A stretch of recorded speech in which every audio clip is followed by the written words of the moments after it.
క్రమంలో తెలంగాణ రాష్ట్రంలో జనసేన పార్టీని సంస్థాగతంగా బలోపేతం చేసుకుంటూ ముందుకు తీసుకెళ్తున్నాం. దానిలో భాగంగానే 17 పార్లమెంట్లలో కూడా మీటింగ్స్ పెట్టుకొని 2014 నుంచి పార్టీ కోసం పనిచేస్తున్న క్యాడర్ని మీట్ అయ్యి వాళ్ళలో మళ్ళీ కొత్త ఉత్సాహం నింపి రాబోయే కాలంలో మన పార్టీ ఆచరణ కానీ ఉంటే మనం ఎలా ముందుకెళ్ళాలి అనే దాని గురించి మనం అందరితో మాట్లాడుకుంటూ డిస్కస్ చేసుకుంటూ ముందుకెళ్తున్నాం. దానిలో భాగంగానే ఈరోజు ఇక్కడ సోషల్ మీడియా టీమ్తో కానీ లేకపోతే మనకి 2014 నుంచి ఉన్న టీమ్తో కానీ ఒకసారి మాట్లాడుకొని రేపు రాబోయే సంస్థాగత ఎన్నికల జెడ్పీటీసీ, ఎంపీటీసీ, కార్పొరేషన్ ఎలక్షన్లో విధి విధానాలు ఎలా ఉండాలి, ఎలా అంటే రేపు పోటీ చేసే క్యాండిడేట్స్ని ఎలా మనం యాక్చువల్గా తీసుకోవాలి, సెలెక్ట్ చేసుకోవాలి, దాని గురించి ఈరోజు ఇంటర్నల్ మీటింగ్ ఒకటి జరిగింది. దీనిలో భాగంగానే మన శ్రీనివాస్ గారు చెప్పినట్టు రేపు సెప్టెంబర్ 13వ తారీఖున జనసేన శంకరావు అనే కార్యక్రమం తెలంగాణలో ఖమ్మం డిస్టిక్లో స్టార్ట్ కాబోతుంది. ఈరోజు ఇంకొక ముఖ్యమైన డెసిషన్ మీకు తీసుకుంది ఏంటంటే రేపు రాబోయే గ్రాడ్యుయేట్ ఎలక్షన్స్లో, ఎమ్మెల్సీ గ్రాడ్యుయేట్ ఎలక్షన్స్లో మన ఇక్కడ ఈ 3 జిల్లాల నుంచి మన శ్రీనివాస్ గారిని మేము ఎమ్మెల్యేసీ గ్రాడ్యుయేట్ క్యాండిడేట్గా గారు కూడా ఆయన అప్రూవల్ ఇచ్చారు. సో దీంతో పాటు ఇంకొక వేరే ఎమ్మెల్సీ క్యాండిడేట్ కూడా మీకు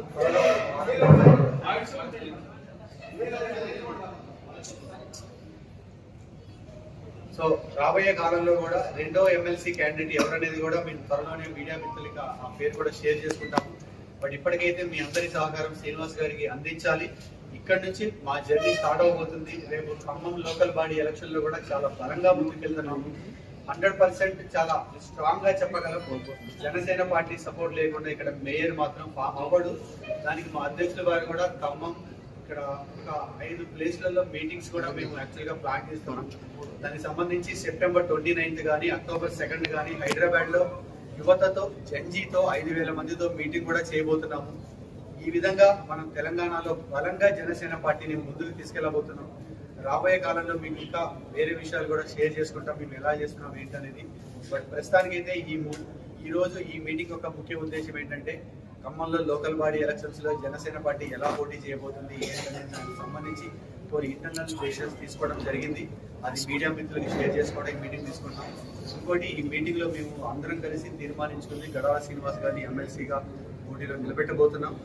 ముఖ్యంగా నేను చెప్పేది ఏంటంటే జనసేన పార్టీ మా అధ్యక్షులు పవన్ కళ్యాణ్ గారి నాయకత్వంలో ఈరోజు మా ప్రధాన కార్యదర్శి రామ్ తాళూరి గారు, అలాగనే మా జనసేన ఇన్ఛార్జ్ శంకరగౌడ్ గారు రాష్ట్ర నాయకత్వంలో ఈరోజు జనసేన పార్టీ రాష్ట్ర వ్యాప్తంగా బలోపేతం చేసే దిశలో భాగంగా ప్రతి నియోజకవర్గంలో కూడా పార్లమెంటరీ స్థాయి సమావేశాలు ఏర్పాటు చేసుకుంటాం. ఆ సమావేశాలు గత నెల జూన్ 12వ తారీఖు మనం కొత్తగూడలో ప్రారంభించుకొని ఉమ్మడి ఖమ్మం జిల్లాలో ఉన్న 6 అసెంబ్లీ నియోజకవర్గాల్లో కూడా ఈరోజు మా ముఖ్య నాయకుల కార్యకర్తల సమావేశాన్ని ఈరోజు కంప్లీట్ చేసుకున్నాం. అండ్ ఈరోజు ఖమ్మం పట్టణంలో ఈరోజు జనసేన సోషల్ మీడియా సైన్యం 130 మందితోని ఈరోజు ఒక వర్క్షాప్ని ఏర్పాటు చేసుకోవడం, అలాగనే వచ్చే నెల 13వ తారీఖు ఆదివారం వచ్చేసేసి ఉమ్మడి ఖమ్మం జిల్లా జనసేన శంకరాం అని ప్రోగ్రాంను ఏర్పాటు చేసుకుంటున్నాం.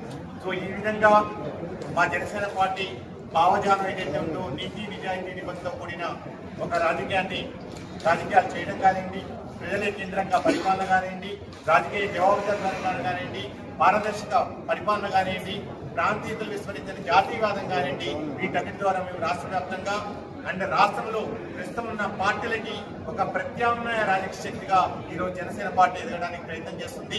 దానిలో భాగంగా ఉమ్మడి ఖమ్మం జిల్లా ఈరోజు వ్యాప్తంగా ఉన్న 10 నియోజకవర్గాల్లో కూడా ఈరోజు చాలా పటిష్టంగా గ్రామ స్థాయిలో మేము పార్టీని పటిష్టం చేసుకుంటూ వెళ్తూ ఉన్నాం.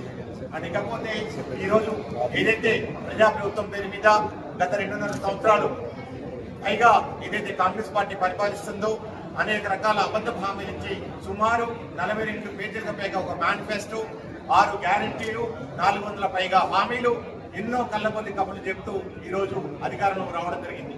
అంటే ప్రజాప్రభుత్వం కాంగ్రెస్ పార్టీ ఈరోజు అధికారంలోకి వచ్చిన తర్వాత ఎలాంటి పరిస్థితులు ఉన్నాయో చూస్తున్నాం.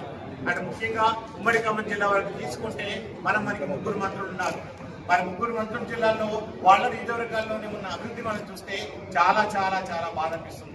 అంటే మిగిలిన నియోజకవర్గాలు అది కూడా ఆదివాసీ ట్రైబల్ కాన్స్టిట్యూన్సీ ఏదైతున్నాయో అక్కడ ఉన్న ఎమ్మెల్యేలకి ఇవన్నీ మాట్లాడే పరిస్థితులు కూడా లేకుండా పోయినాయి. ఇప్పుడే మా ప్రధాన కార్యదర్శి ఆదివాసీ సంఘాలతో కూడా సమావేశం అవడం జరిగింది. ఎక్కడ కూడా వాళ్ళ హక్కుల్ని కాపాడుకునే వాళ్ళ ప్రజాప్రతినిధులే వాళ్ళే ఈ రోజు వేరే వాళ్ళ చేతుల్లో కీలిబొమ్మలు అయిపోయి ఈరోజు పనిచేస్తున్న పరిస్థితులు కనిపిస్తున్నాయి.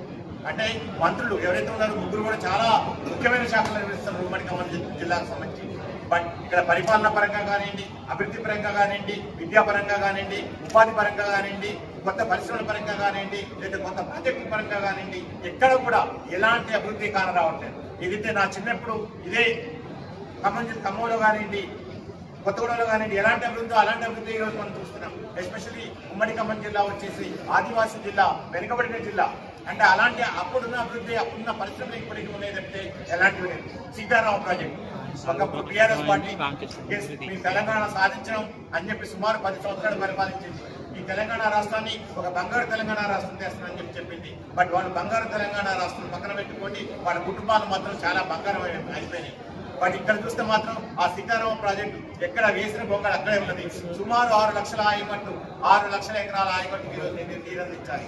ఆ 6 లక్షల ఆయకట్టుకి మీరు 10 సంవత్సరాలు కొనిచ్చిన బీఆర్ఎస్ కానివ్వండి, ఇప్పుడున్న కాంగ్రెస్ పార్టీ 2.5 సంవత్సరాలు కానివ్వండి, ఎన్ని ఎకరాలకి మీరు ఆయకట్టుకి నీరందించారు?